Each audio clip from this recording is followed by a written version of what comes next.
6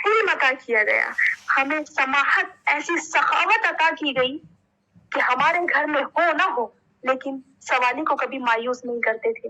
بے شک، ایک ہی در سے ہم اتنا دے دیا کرتے تھے کہ دوسرے در پر دست سوال دراز کرنے کی نوبت نہیں آتی تھی۔ سبحان اللہ، ہماری شجاعت، اللہ نے ہمیں ایسی شجاعت عطا کی، ہماری شجاعت وہ تھی کہ جو مثال تھی، ہمارا 6 مہینے کا بھی وہ تھا نا جو فاتح تھا، بے اور وہ شک، ان سے بہتر تھا جو غار میں رویا کرتے تھے۔ واہ واہ کیا بات ہے، اور محبت فی قلوب المؤمنین، اور محبت پیدا کی مومنین کے قلوب میں، جو مومن ہوگا نا اس کے دل میں اہل بیت علیہ السلام کی محبت ضرور موجود ہوگی۔ بے لیکن شک، کس طرح سے مولا اپنا تعارف کروا رہے ہیں، تو فرمایا کہ ہمیں 7 فضل عنایت کیے گئے، جانتے ہو وہ کیا ہے؟ کہا ہم اس خاندان سے ہیں، پیغمبر ہم میں سے ہیں، سبحان اللہ، جعفر طیار ہم میں سے ہیں، سبحان حمزہ اللہ، ہم میں سے ہیں، امیر المؤمنین ہم میں سے ہے، فاطمۃ الزہرا ہم میں سے ہے، کوئی کیا جانے کون ہے؟ جانتے ہو تم میں کون ہوں؟ سبحان اللہ، سبحان ایک اللہ، مرتبہ لہجے کو بدل کر میرے مولا نے کہا انا ابن مکہ و منا، انا ابن زمزم و صفا، واہ واہ، انا ابن محمد المصطفیٰ، انا ابن علی المرتضی، انا ابن فاطمۃ الزہرا، انا ابن خدیجۃ الکبریٰ، انا ابن امام الموحدین، انا ابن ناصر الدین، انا ابن مطلوب علی کل غالب، علی کل طالب، انا ابن غالب کل غالب، ذاکا جدی علی ابن ابی طالب۔ جانتے ہو میں کون ہوں؟ میں علی ابن ابی طالب کا فرزند ہوں۔ اے یزید، تو کیا سوچ رہا ہے کہ تو جیت گیا؟ تو نے کیا سوچا کہ فتح تجھے نصیب ہو گئی؟ جو تم ممبر پر بیٹھ کر فخریہ لہجے میں کہہ رہا ہے نا کہ اللہ جسے چاہتا ہے عزت دیتا ہے، جسے چاہتا ہے ذلیل کرتا ہے، تو سوچ رہا ہے کہ ہم ہار گئے، لیکن یاد رکھ اس جملے کو، ہارتا وہ ہے جس کا مقصد ہار جائے، واہ ہارتا واہ، وہ ہے جس کا مشن ختم ہو جائے، سبحان اللہ، لیکن یاد رکھ تیرا مقصد کیا تھا؟ تیرا مقصد یہ تھا دین محمدی کو تو ختم کر دے، تیرا مقصد یہ تھا کہ یہ اذانیں ختم ہو جائیں، تیرا مقصد یہ تھا یہ نمازیں ختم ہو جائیں، تو لیکن یاد رکھ جیتتا وہ ہے جس کا مشن جیت جائے، جیتتا وہ ہے جس کا مقصد جیت جائے۔ اور آج کے بعد سے لے کر قیامت تک اگر مسجدوں میں اذانیں ہونے لگیں، مسجدوں میں نمازیں ہونے لگیں، تو یزید یاد رکھنا تو ہار گیا اور ہم جیت گئے۔ سبحان اللہ، اللہ اکبر، تبھی تو کہا نا، نہ پوچھ وقت کی ان بے زباں کتابوں سے، سنو اذان تو سوچو حسین زندہ ہے۔ واہ، حسین کل بھی زندہ تھے اور آج بھی زندہ ہے۔ عزیزان من، یہ تھا نقش، یہ معاویہ کی پلاننگ تھی کہ کسی صورت سے اہل بیت علیہ السلام کو رسوا کر دیا جائے، اہل بیت علیہ السلام کو ذلیل کر دیا جائے، لیکن وہ جانتا ہی نہیں، وہ تو عز من تشاء و تو ذل من بے تشاء، شک، جسے خدا عزت دے دے اسے کوئی کیا ذلیل کر سکتا ہے، اور جسے خدا ذلیل کر دے اسے کوئی کیا ہی عزت دے سکتا ہے۔ واہ واہ کیا بات ہے، بہت بہت شکریہ خارہ، آپ نے میرے پہلے سوال کا بہت ہی مدلل اور بڑا پیارا جواب دیا، خدا آپ کو جزائے خیر دے، اور یقین جانیں کہ جتنی بھی چالیں چلی تھیں معاویہ نے ساری فیل کر دیں چوتھے امام علیہ السلام نے، کہ اپنے فضائل خود اپنی زبان سے اور قرآن کی دلیلوں سے جو دیے ہیں، واقعی جو 40 سال کی حکومت تھی وہ کہنا چاہیے کہ 40 سیکنڈ میں گرا دی۔ بہت شکریہ آپ کا۔ اور میرا دوسرا سوال خواہر آپ سے یہ ہے کہ ہم نے دیکھا ہے کہ کربلا سے شام تک اہل بیت محمد پر بہت مصائب گزری، لیکن جب بھی چوتھے امام امام سجاد روتے تھے تو وہ یہی کہتے تھے کہ الشام الشام الشام، ہائے شام نے مار ڈالا، شام نے مار ڈالا، یعنی کہ سب سے زیادہ جو وہ مصیبتیں گزری شام پر گزری۔ تو کون سے ایسے مصائب تھے کہ امام نے ساری زندگی ان شام کی مصیبتوں کو یاد کیا، جبکہ ہم دیکھتے ہیں کہ کربلا میں تو ان کے بابا کا قتل ہوا اور جوان بھائی علی اکبر مارا گیا، پھر بھی امام ان مصیبتوں سے زیادہ شام کی مصیبتوں کا ذکر کرتے تھے۔ وہ کون سے مصائب تھے آخر؟ ہاں جی، یہ سوال بھی ایک بہترین سوال ہے تاکہ ہم جان سکیں اہل بیت علیہ السلام پر کیا مصیبتیں ایسی شام پر ہوئی تھی کہ جس کو واقعاً امام سجاد بالکل بھلا نہیں سکی۔ روایت ہے